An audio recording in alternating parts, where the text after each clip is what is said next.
Did you know that it takes about 2 hours for the adult liver to break down the alcohol contained in just one standard drink?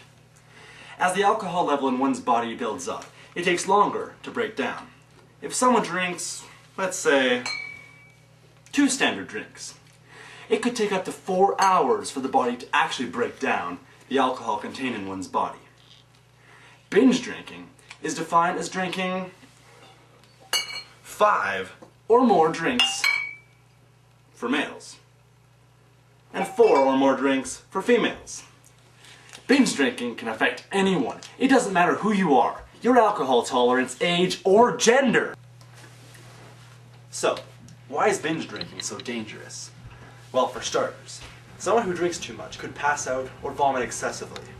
If someone passes out on their back, they could end up choking on their own vomit. Binge drinking can also cause long-term brain damage, which can be irreversible. It can also lead to loss of consciousness, which can invariably affect other parts of the body. Binge drinkers can also become dependent on alcohol, which can lead to excessive alcohol poisoning in the liver, which could eventually lead to a liver transplant. If the poisoning is bad enough, the toxins could be carried out into the bloodstream and can wreak havoc on the rest of the body. So, how can you recognize someone who has been binge drinking? At the start of a binge drinking episode, one may experience feeling drowsy, dizzy, and may even begin to do things that they wouldn't normally do. They may even begin to have trouble walking, speaking, or sitting down. Someone who has been binge drinking will have blurred vision, slurred speech, and may even begin to show signs of reckless or aggressive behavior. Get out of the way! Get out of the way! Most of the time, binge drinking occurs at parties or social events, but that doesn't mean that it can't occur elsewhere. Binge drinking often begins with adults or teens who are feeling depressed. The age group that is affected most by binge drinking is teenagers. This is mostly due to peer pressure, or the teenage brain thinking, "I'll just have one more. What could it hurt?"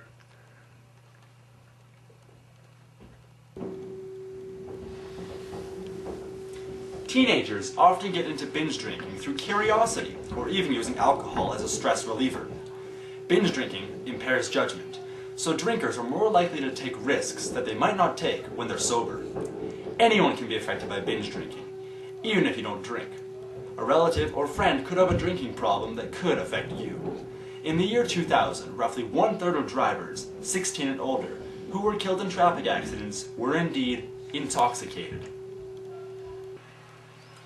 Whether it be family violence, a friend putting negative influences on you, or just constant worrying about a friend or relative, it can affect us all. That's why we have to recognize the signs early and stop binge drinking before it becomes a habit. To learn more about binge drinking, please visit the following websites.